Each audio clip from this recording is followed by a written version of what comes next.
Monsieur Corneille Moulumba, il y a 2 jours, vous avez suivi comme nous, les 7 leaders de l'opposition qui étaient réunis à Genève avaient désigné un candidat commun. Il s'agit du député national Martin Fayoulou, mais en moins de 24 heures, le président de l'UDPS et de l'UNC ont retiré leur signature. Quelle lecture faites-vous par rapport à cette situation? Écoutez, moi, je me pose la première question. Comment des personnes qui prétendent diriger la République démocratique du Congo, avec tout ce que cela représente sur le plan géostratégique, sur le plan économique, la RDC qui peut provoquer, qui peut être la cause d'une autre guerre mondiale. La RDC, un pays qui pèse des milliers de milliards de dollars, des dizaines de milliers de dollars avec ses minéraux. Vous prétendez diriger ce pays-là, vous partez très loin d'ici, à Genève, pour aller comploter en dehors du regard du peuple congolais. On vous appelle là-bas, soit que vous savez qui a convoqué cette réunion, soit que vous ne le savez pas. Si vous ne le savez pas, c'est grave. Ça veut dire que vous n'avez pas d'expérience politique et vous tombez facilement dans un jeu. Si vous le savez, alors c'est la haute trahison. Parce que la réunion de Genève a été convoquée par la fondation Kofi Annan. Qui dirige cette fondation? C'est l'ancien patron de la MONUSCO ici chez nous, M. Alain Dos. Cette réunion est sponsorisée par les compagnies comme les Glencore et autres, qui sont venus ici et qui sont repartis fâchés parce que malgré leur présence, Joseph Kabila a promulgué le code minier. Alors ils veulent placer des gens suffisamment à leur écoute pour bloquer cette affaire du code minier. Or, ce code minier, c'est un des plus grands actes politiques qu'on ait posé pour notre pays ces dernières années. Vous allez là-bas, on vous sélectionne, vous 7, les autres restent en dehors. Et puis là, on a choisi je veux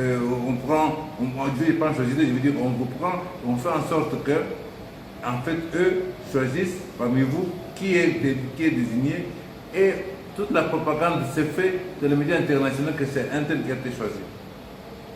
Vous signez cette histoire, et vous signez, et vous faites des déclarations après pour confirmer cela.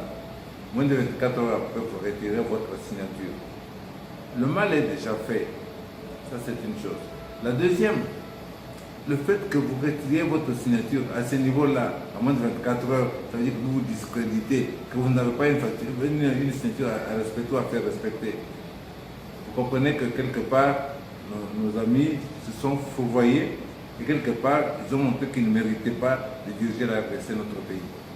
Mais ils ont parlé de la démocratie et que cette signature pouvait être aussi retirée dans tous les cas. Je vous répète, vous êtes là à 10 000 km d'ici, loin de votre pays, vous décidez là-bas.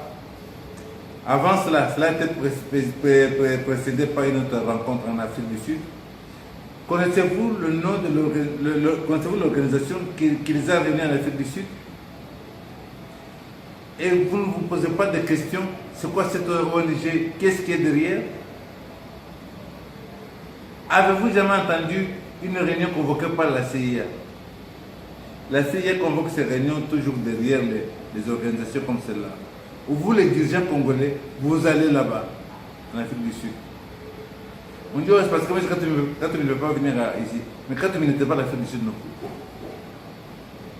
Vous allez là-bas pour décider du Congo, notre pays, notre grand Congo. Et après ça, on vous amène, on crée les conditions, on vous amène en Suisse pour que vous alliez loin du regard des Congolais décider ça. Pour vous, cela devait se passer ici en RDC. Mais nous sommes Congolais au Congo, c'est d'ici notre pays. Si vous devenez président de la République, c'est votre droit le plus strict parce que vous êtes Congolais comme moi. Si je le deviens, c'est normal aussi, c'est pas un problème. Pourquoi on va tenir la réunion à Genève sous le patronage de M. Alain Dos, le patron de la MONUSCO? C'est-à-dire que la MONUSCO ici est dans cette affaire-là. On joue avec votre esprit comme nous étions avant l'année 60.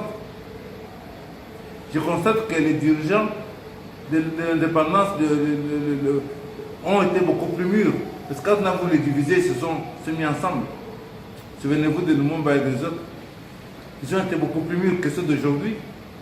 Comme quoi, c'est pas une affaire de diplôme, ceci, cela, c'est un problème de maturité politique. Nos frères ont démontré qu'ils n'avaient pas de maturité politique pour diriger le Congo.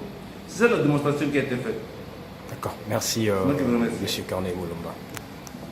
Ceux qui craignent